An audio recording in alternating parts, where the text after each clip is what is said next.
Classmates, today we will study the spinal cord compared to the brain. The spinal cord is a less differentiated and functionally lower-level part. It still retains a distinct segmental organization.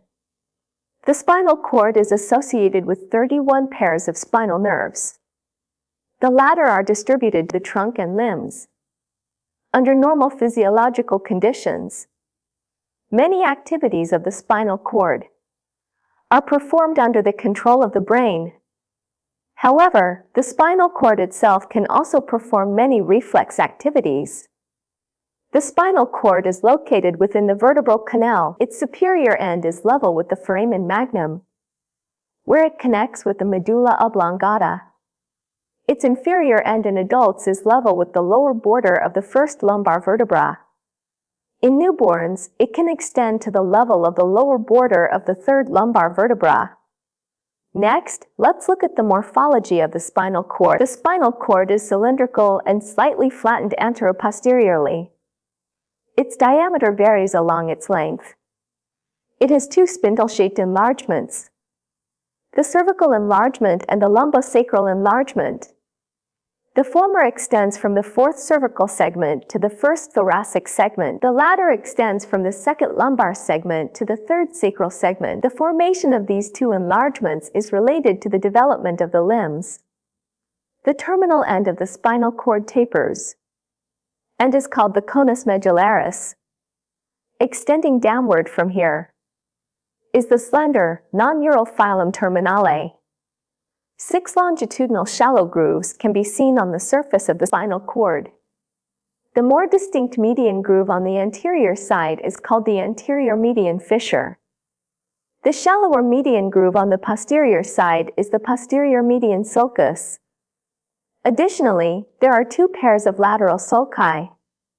The anterolateral sulcus and the posterolateral sulcus, they have the rootlets of the anterior and posterior roots of the spinal nerves attached, respectively.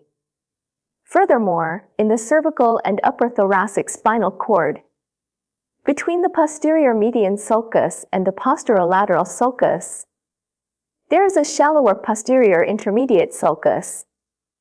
It is a landmark separating the fasciculus gracilis from the fasciculus cuneatus. The spinal cord segments are located at a higher level than the correspondingly numbered vertebrae. However, the roots of the spinal nerves still exit the vertebral canal through the corresponding intervertebral foramina. Consequently, the lumbar, sacral, and coccygeal spinal nerve descend almost vertically within the vertebral canal, surrounding the filum terminale to form the cauda equina. The spinal cord does not have obvious external segmentation, but for each pair of spinal nerves, the portion of the spinal cord where the rootlets of its anterior and posterior roots attach constitutes one spinal cord segment. Because there are 31 pairs of spinal nerves, the spinal cord can also be divided into 31 segments, namely 8 cervical segments, abbreviated as C, 12 thoracic segments, abbreviated as T, 5 lumbar segments, abbreviated as L, 5 sacral segments, abbreviated as S, and 1 coccygeal segment, abbreviated as CO. The lengths of the adult spinal cord and vertebral column are unequal. The length of the vertebral column does not completely correspond to the segments of the spinal cord. A general estimation method for adults is: upper cervical segments, C1, C4, roughly correspond to the similarly numbered vertebrae. Lower cervical segments, C5, C8, and upper thoracic segments, T1, T4, are level with the vertebral body one level above the similarly numbered vertebra. Mid-thoracic spinal segments, T5, T8, are approximately level with the vertebral bodies 2 levels above the similarly numbered vertebrae. Lower thoracic spinal segments, T9, T12, are approximately level with the vertebral bodies 3 levels above the similarly numbered vertebrae. All lumbar segments are approximately level with the 10th to 12th thoracic vertebrae. All sacral and coccygeal segments are approximately level with the first lumbar vertebra. The anterior and posterior roots of the spinal nerves connected to the spinal cord converge to form the spinal nerves, which leave the vertebral canal through the corresponding intervertebral foramina. Therefore, the spinal cord is shorter than the vertebral column. The anterior and posterior roots of the lumbar, sacral, and coccygeal nerves must descend within the dural sac of the vertebral canal for a distance to reach their respective corresponding intervertebral foramina. These descending spinal nerve roots, below the level of the terminal end of the spinal cord, are called the cauda equina. Clinically, the space between the third and fourth or the fourth and fifth lumbar spinous processes is often chosen for needle insertion to perform spinal subarachnoid space puncture or anesthesia in order to avoid damaging the spinal cord. Next, let's look at the internal structure of the spinal cord. The spinal cord is composed of two major parts, gray matter and white matter. In a cross-section of the spinal cord, one can see a small central canal in the center. Surrounding the central canal is the H-shaped gray matter. Peripheral to the gray matter is the white matter.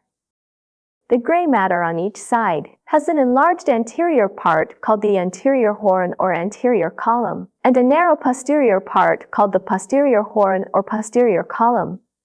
From posterior to anterior, it can be further divided into the head, neck, and base. In the thoracic spinal cord and the upper lumbar segments, L1, L3, there is a laterally protruding lateral horn or lateral column between the anterior and posterior horns. The region between the anterior and posterior horns is the intermediate zone. The gray matter anterior and posterior to the central canal is called the anterior gray commissure and posterior gray commissure, respectively, connecting the gray matter on both sides. Because the anterior and posterior gray commissures are located around the central canal, they are also called the central gray matter. The white matter is divided by the longitudinal sulci of the spinal cord into three funiculi. The area between the anterior median fissure and the anterolateral sulcus is the anterior funiculus. The area between the anterolateral and posterolateral sulci is the lateral funiculus. The area between the posterolateral sulcus and the posterior median sulcus is the posterior funiculus. Anterior to the anterior gray commissure, there are crossing fibers, called the anterior white commissure. Lateral to the base of the posterior horn and the white matter, there is an intermixing of gray and white matter called the reticular formation. Next, let's look at the white matter. The white matter of the spinal cord mainly consists of numerous fiber tracts. The fiber tracts can be divided into long ascending tracts, long descending tracts, and short propriospinal tracts. The ascending tracts transmit different sensory information upward to the brain. The descending tracts transmit nerve impulses downward from different parts of the brain to the spinal cord. The propriospinal tracts have both their origin and termination within the spinal cord. They are distributed close to the gray matter of the spinal cord. They participate in completing reflex activities within and between spinal segments. Ascending tracts are also called sensory tracts. They include the fasciculus gracilis and fasciculus cuneatus, the spinocerebellar tracts, and the spinothalamic tracts. Among these, the fasciculus gracilis and fasciculus cuneatus are the direct continuation of the thick fibers from the medial part of the posterior root of the spinal nerves on the same side. They are the direct continuation within the posterior funiculus on the same side. The fasciculus gracilis is formed by the central processes of ganglion cells from spinal nerves below the fifth thoracic segment on the same side. The fasciculus cuneatus is formed by the central processes of ganglion cells from spinal nerves above the fourth thoracic segment on the same side. The peripheral processes of these spinal ganglion cells go to receptors in muscles, tendons, joints, and skin, respectively. The central processes enter the spinal cord through the medial part of the posterior root, forming the fasciculus gracilis and cuneatus. They ascend in the posterior funiculus of the spinal cord and terminate in the nucleus gracilis and nucleus cuneatus in the medulla oblongata. Below the fifth thoracic segment, the fasciculus gracilis occupies the entire posterior funiculus. Above T4, it only occupies the medial part of the posterior funiculus. The fasciculus cuneatus is located in the lateral part of the posterior funiculus. Because the fibers of the fasciculus gracilis and cuneatus enter from sacral, lumbar, thoracic, to cervical, from bottom to top, in sequence, within the posterior funiculus, the fibers from each segment have a definite somatotopic arrangement. The fasciculus gracilis and cuneatus conduct proprioceptive information from the muscles, tendons, joints, and skin of the lower and upper house of the body, respectively.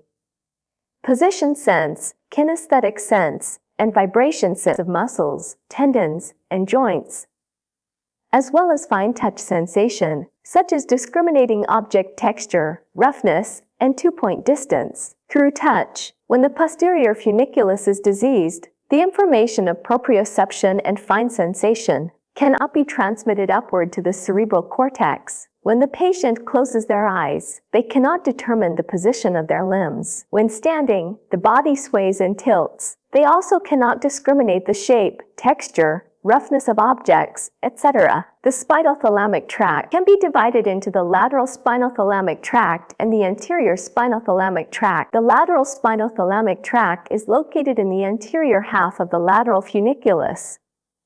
It transmits pain and temperature information carried by the thin fibers of the posterior root.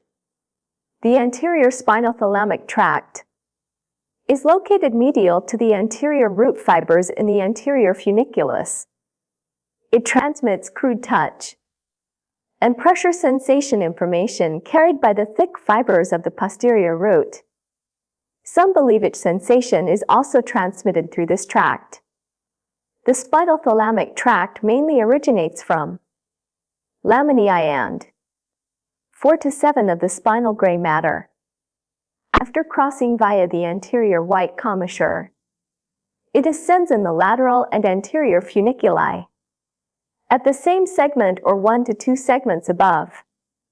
When ascending to the lower part of the brainstem, the anterior spinothalamic tract joins the medial lemniscus, while the fibers of the lateral spinothalamic tract form the spinal lemniscus itself and continue ascending. Both terminate in the dorsal thalamus. The fibers of the spinothalamic tract have a definite somatotopic arrangement within the spinal cord. That is, fibers from sacral, lumbar, thoracic, and cervical segments are arranged in sequence from lateral to medial. When one lateral spinothalamic tract is damaged, the region 1 to 2 segments below the level of the lesion on the contralateral side experiences decreased or lost pain and temperature sensation. Because the posterior funiculus transmits fine touch sensation, damage to the spinothalamic tract has little effect on touch sensation. Secondly, the descending tracts are also called motor tracts.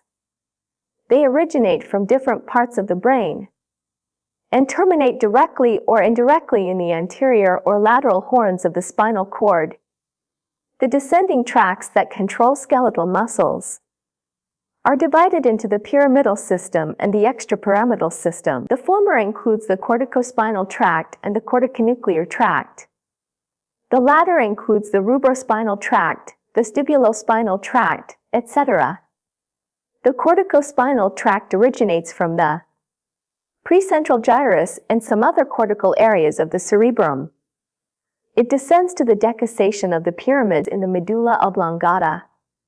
Most of its fibers, about 75% to 90%, cross to the opposite side and are called the lateral corticospinal tract. A small number of uncrossed fibers descend ipsilaterally and are called the anterior corticospinal tract. Next, let's look at the functions of the spinal cord, conduction and reflex. Classmates, in this lesson we have studied the spinal cord. Next, we will proceed to study other chapters.